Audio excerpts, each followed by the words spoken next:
Todas as criaturas, porém, guardam-nas consigo, emitindo-as em frequência que varia em cada uma, de conformidade com as tarefas que o plano da vida lhes assinala. O estudo da mediunidade repousa nos alicerces da mente com o seu prodigioso campo de radiações. A ciência dos raios imprimirá em breve grande renovação aos setores culturais do mundo. Aguardemos o porvir.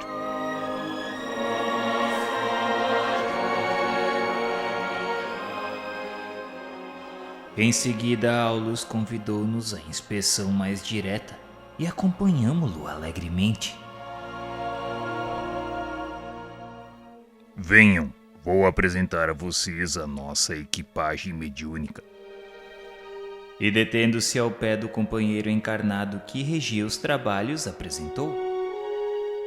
Este é o nosso irmão Raul Silva e dirige o núcleo com sincera devoção à fraternidade. É correto no desempenho dos seus deveres e ardoso na fé. Consegue equilibrar o grupo na onda de compreensão e boa vontade que lhe é característica. Pelo amor com que se desincumbe da tarefa, é instrumento fiel dos benfeitores desencarnados que lhe identificam na mente um espelho cristalino, retratando-lhes as instruções. Logo após, caminhou na direção de uma senhora muito jovem e, designando-a, explicou. Eis nossa irmã Eugênia, médium de grande docilidade, que promete brilhante futuro na expansão do bem. Excelente órgão de transmissão, coopera com eficiência na ajuda aos desencarnados em desequilíbrio.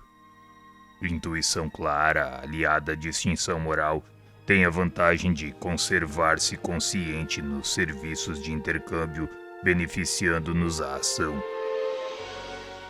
Quase rente, parou à esquerda de um rapaz de seus 30 anos presumíveis e informou. Aqui temos nosso amigo Anélio Araújo. Vem conquistando gradativo progresso na clarividência, na clareaudiência e na psicografia. Em seguida, abeirou-se de um cavalheiro simpático e notificou. Este é o nosso colaborador Antônio Castro, moço bem-intencionado e senhor de valiosas possibilidades em nossas atividades de permuta.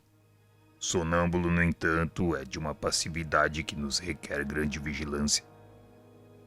Desdobra-se com facilidade, levando a efeito preciosas tarefas de cooperação conosco, mas ainda necessita de maiores estudos e mais amplas experiências para expressar-se com segurança acerca das próprias observações. Por vezes comporta-se fora da matéria densa à maneira de uma criança, comprometendo-nos a ação. E quando empresta o veículo a entidades dementes ou sofredoras, reclama-nos cautela, porquanto quase sempre deixa o corpo à mercê dos comunicantes quando lhe compete o dever de ajudar-nos na contenção deles, a fim de que o nosso tentame de fraternidade não lhe traga prejuízo à organização física. Será, porém, valioso auxiliar em nossos estudos. Movimentando-se algo mais, o assistente estacou diante de respeitável senhora que se mantinha em fervorosa prece e exclamou. Apresento-lhes agora nossa irmã Celina, devotada companheira de nosso ministério espiritual. Já atravessou meio século de existência física, conquistando significativas vitórias em suas batalhas morais. Viúva há quase 20 anos, dedicou-se aos filhos com admirável denodo, varando estradas espinhosas e dias escuros de renunciação. Suportou heroicamente o assédio de compactas legiões de ignorância e miséria que lhe rodeavam o esposo, com quem se consorciara em tarefa de sacrifício. Conheceu de perto a perseguição de gênios infernais, a que não se rendeu, e lutando por muitos anos para atender de modo irrepreensível às obrigações que o mundo lhe assinalava, acrisolou as faculdades medianímicas, aperfeiçoando-as nas chamas do sofrimento moral, como se aprimoram as peças de ferro sob a ação do fogo e da bigorna. Ela não é simples instrumento de fenômenos psíquicos, é abnegada servidora na construção de valores do espírito. A clarividência e a clareaudiência, a incorporação sonambúlica e o desdobramento da personalidade são estados em que ingressa na mesma espontaneidade com que respira, guardando noção de suas responsabilidades e representando por isso valiosa colaboradora de nossas realizações. Diligente e humilde, encontrou na plantação do amor fraterno a sua maior alegria, e repartindo o tempo entre as obrigações e os estudos edificantes, transformou-se num acumulador espiritual de energias benéficas, assimilando elevadas correntes mentais, com o que se faz menos acessível às forças da sombra.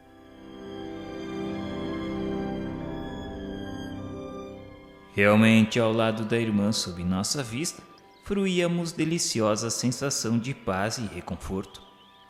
E provavelmente, fascinado pela onda de alegria indefinível em que nos banhávamos, Hilário indagou de o que veríamos se extraíssemos naquele momento uma ficha psicoscópica de Dona Celina. A posição dela, como estávamos registrando, seria devidamente caracterizada?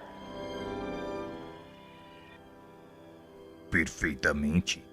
Assinalar-lhe-ia as emanações fluídicas de bondade e compreensão, de fé e de bom ânimo.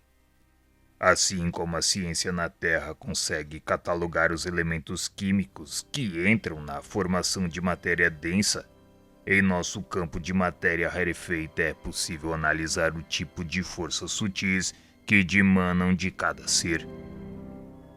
Mais tarde, o homem poderá examinar uma emissão de otimismo ou de confiança, de tristeza ou desesperação, e fixar-lhes as densidades e os limites, como já pode separar e estudar as radiações do átomo de urânio. Os princípios mentais são mensuráveis e merecerão no porvir excepcionais atenções entre os homens, qual acontece na atualidade com os fotônios estudados pelos cientistas que se empenham em decifrar a constituição específica da luz. Uma ficha psicoscópica, sobretudo, determina a natureza de nossos pensamentos, e através de semelhante auscultação é fácil ajuizar dos nossos méritos ou das nossas necessidades. Logo após, nosso orientador convocou-nos a exame detido junto ao campo encefálico da irmã Celina, acentuando: Em todos os processos medianímicos não podemos esquecer a máquina cerebral como órgão de manifestação da mente. De certo, já possuem conhecimentos adequados em torno do aparelhamento orgânico, dispensando-nos a atenção em particularidades técnicas sobre o vaso carnal. Bastar-nos-á sucinto exame da vida intracraniana, onde estão assentadas as chaves de comunicação entre o mundo mental e o mundo físico. Centralizando a atenção através de pequena lente que Aulus nos estendeu, o cérebro de nossa amiga apareceu-nos poderosa estação radiofônica, reunindo milhares de antenas e condutos, resistências e ligações de tamanho microscópico, à disposição das células especializadas em serviços diversos a funcionarem como detectores e estimulantes, transformadores e ampliadores da sensação e da ideia, cujas vibrações fulguravam aí dentro como raios incessantes, iluminando um firmamento minúsculo. O assistente observou conosco aquele precioso labirinto em que a epífise brilhava como um pequenino sol azul e falou: Não nos convém relacionar minudências relativas ao cérebro e ao sistema nervoso em geral, com as quais se encontram vocês familiarizados nos conhecimentos humanos comuns.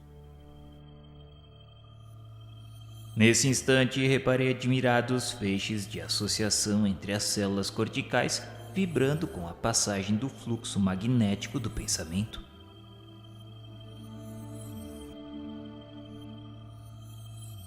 Recordemos que o delicado aparelho encefálico reúne milhões de células que desempenham funções particulares, quais sejam a dos trabalhadores em fila hierárquica na harmoniosa estrutura de um Estado.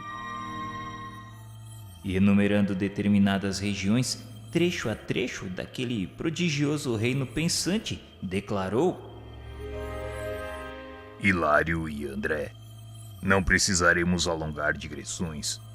As experiências adquiridas pela alma constituem maravilhosas sínteses de percepção e sensibilidade na condição de espíritos libertos em que nos encontramos, mas especificam-se no equipamento de matéria densa como núcleos de controle das manifestações da individualidade perfeitamente analisáveis.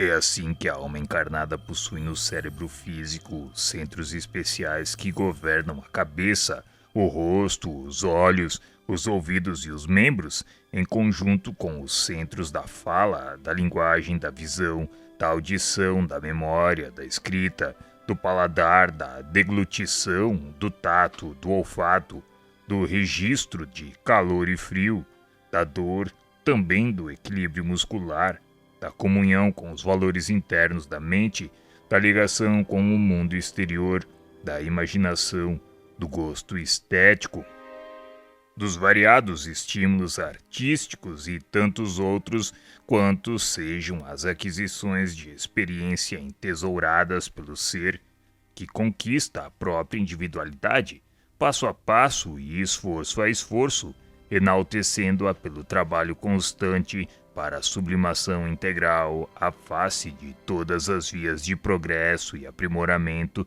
que a Terra lhe possa oferecer. Breve pausa surgiu espontânea. E porque Hilário e eu não ousássemos interferir, o assistente continuou: Não podemos realizar qualquer estudo de faculdades medianímicas sem o estudo da personalidade. Considero assim de extrema importância a apreciação dos centros cerebrais que representam bases de operação do pensamento e da vontade, que influem de modo compreensível em todos os fenômenos mediúnicos, desde a intuição pura até a materialização objetiva. Esses recursos que merecem a defesa e o auxílio das entidades sábias e benevolentes em suas tarefas de amor e sacrifício junto dos homens, quando os medianeiros se sustentam no ideal superior da bondade e do serviço ao próximo, em muitas ocasiões podem ser ocupados por entidades inferiores ou animalizadas em inestimáveis processos de obsessão. Mas, Sr. Aulus, diante de um campo cerebral tão iluminado quanto o de nossa irmã Celina, será lícito aceitar a possibilidade de invasão dele por parte de inteligências menos evolvidas? Será cabível semelhante retrocesso? Não podemos olvidar que Celina se encontra encarnada numa prova de longo curso e que nos encargos de aprendiz ainda se encontra muito longe de terminar a lição. Numa viagem de 100 léguas podem ocorrer muitas surpresas no derradeiro quilômetro do caminho. Logo após, colocando a destra paternal sobre a fronte da médium, prosseguiu: Nossa irmã vem atravessando seus testemunhos de boa vontade, fé viva, caridade e paciência. Tanto quanto nós, ainda não possui plena quitação com o passado. Somos vasta legião de combatentes em vias de vencer os inimigos que nos povoam a fortaleza íntima ou o mundo de nós mesmos. Inimigos simbolizados em nossos velhos hábitos de convívio com a natureza inferior, a nos colocarem em sintonia com os habitantes das sombras, evidentemente perigosos ao nosso equilíbrio. Se nossa amiga Celina, quanto qualquer de nós, abandonar a disciplina a que somos constrangidos para manter a boa forma na recepção da luz, rendendo-se às sugestões da vaidade ou do desânimo que costumamos fantasiar como sendo direitos adquiridos ou injustificável desencanto, de certo sofrerá o assédio de elementos destrutivos que lhe perturbarão a nobre experiência atual de subida. Muitos médiuns se arrojam a prejuízos dessa ordem. Depois de ensaios promissores e começo brilhante, acreditam-se donos de recursos espirituais que lhes não pertencem ou temem as aflições prolongadas da marcha e recolhem-se à inutilidade, descendo de nível moral ou conchegando-se a improdutivo repouso, porquanto retomam inevitavelmente a cultura dos impulsos primitivos que o trabalho incessante no bem os induziria a olvidar. Ainda não chegamos à vitória suprema sobre nós mesmos. Achamo-nos na condição do solo terrestre que não prescinde do arado protetor ou da enxada prestimosa a fim de produzir. Sem os instrumentos do trabalho e da luta, aperfeiçoando-nos as possibilidades, estaríamos permanentemente ameaçados pela erva daninha que mais se alastra e se afirma, tanto quanto melhor é a qualidade do trato de terra em abandono. Fitando-nos de frente como a recordar o peso das responsabilidades de que nos investimos, completou. André e Eloy, nossas realizações espirituais do presente são pequeninas réstias de claridade sobre as pirâmides de sombra do nosso passado. É imprescindível muita cautela com as sementeiras do bem para que a ventania do mal não as arrase.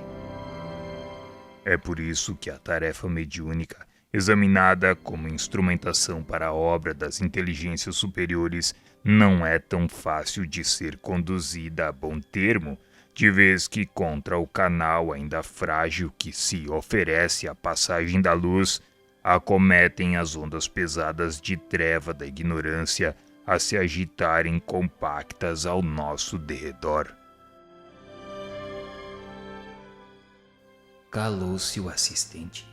Dir-se-ia que ele também agora se ligava ao campo magnético dos amigos em silêncio para o trabalho da reunião prestes a começar.